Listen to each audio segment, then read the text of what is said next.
अस्सलाम वालेकुम। इस वीडियो में हम क्वेश्चन नंबर 4 करेंगे फाइनल अकाउंट से। चैप्टर नंबर हमारे पास है 10। क्वेश्चन रीड करते हैं।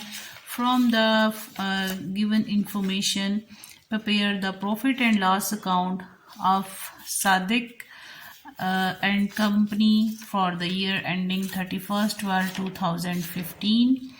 तो हमारे पास क्या क्या गिवन है। पर्टिकुलर्स रुपीज़ यानी ट्रेडिंग अकाउंट का क्रेडिट बैलेंस आपके पास गिवन है। इट्स मीन कि ग्रॉस प्रॉफिट है, लॉस नहीं है। उसके बाद हमारे पास कैरेज आउटवर्ड है, सैलरीज टू स्टाफ। तो जो हम सैलरीज स्टाफ को पे कर रहे हैं ये भी हमारा इनडायरेक्ट एक्सपेंस है। उसके बाद हमारे पास कैरेज आउटवर्ड है, तो कैरेज आउटवर्ड भी हमारा इनडायरेक्ट एक्सपेंस है। उसके बाद आपके पास रेंट रेट एंड टैक्सेस है, तो वो भी आपका इनडायरेक्ट एक्सपेंस है।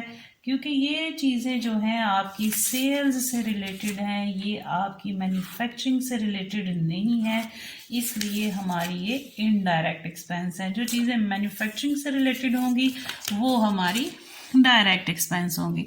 तो फिर हमारे पास सेलिंग कमीशन है, इनडायरेक्ट।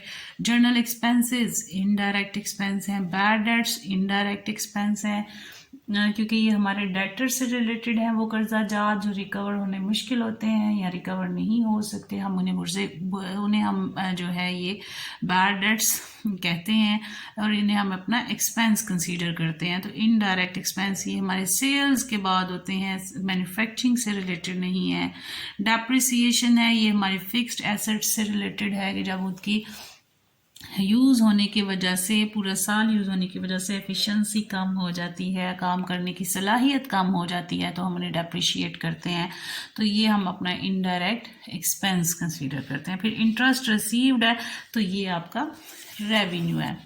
हम क्वेश्चन सॉल्व करते हैं, देखते हैं हमें क्या क्या गिवन है। सबसे पहले हमें उसने कंपनी का नेम दिया हुआ है, हम वो लिखेंगे सादिक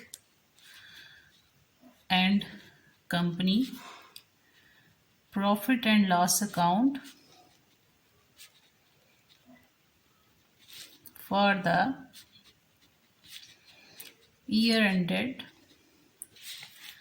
31/12/2015.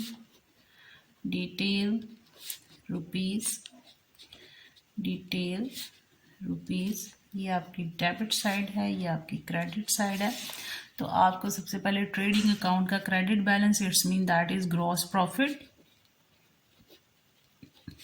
ट्रेड इज 7,158, क्योंकि उसने कहा trading side account credit balance, it's mean कि जो हमने ट्रेडिंग अकाउंट बनाया था उसकी क्रेडिट साइड इतनी अमाउंट से हैवी थी, तो ये हमारा ग्रॉस प्रॉफिट है। फिर जी salaries to staff indirect expense,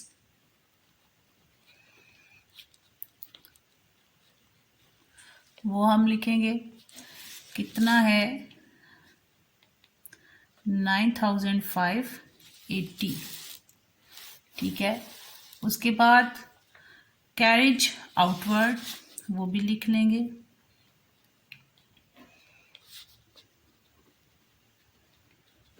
कितना है 300।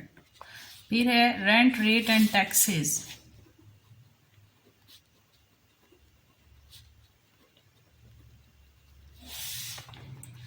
$1,400 वो भी लिख लिया। फिर सेलिंग कमीशन है वो भी लिख लेंगे, पे कर रहे हैं रिसीव नहीं कर रहे। अगर इसने इसके ट्रायल बैलेंस की डेबिट और क्रेडिट साइड बनाई होती और ये क्रेडिट साइड भी गिवन होती तो उसका मतलब होना था कि हम ये रिसीव कर रहे हैं। फिर है जनरल एक्सपेंसेस,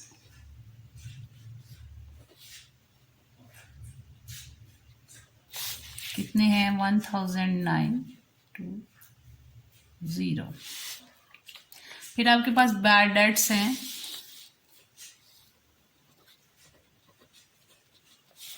बैड डेट्स की कितनी अमाउंट है 240।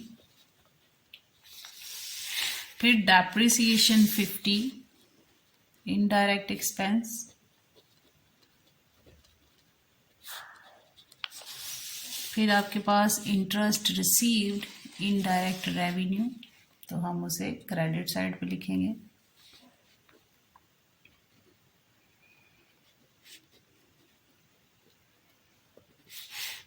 $350 अमाउंट।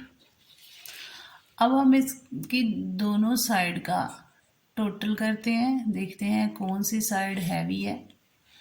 तो 27,150, यहाँ पे इतनी बड़ी अमाउंट देखने में भी कहीं नहीं मिलेगी आपको, इसे यही से पता चला यही हैवी अमाउंट है। इसका टोटल करके लिख लेते हैं 27,158 प्लस 350, तो ये हमारे पास बन जाएगा 27,508।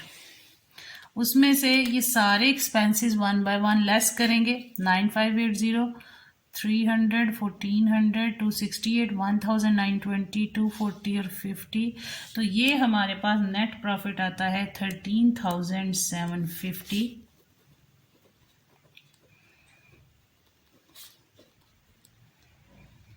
Transfer to balance sheet. इसके साथ हमारा ये क्वेश्चन कंप्लीट होता है। अगर आपको किसी चीज़ में कोई कन्फ्यूजन हो तो आप लोग कमेंट करके पूछ सकते हैं। Thank you. अल्लाह हाफिज़।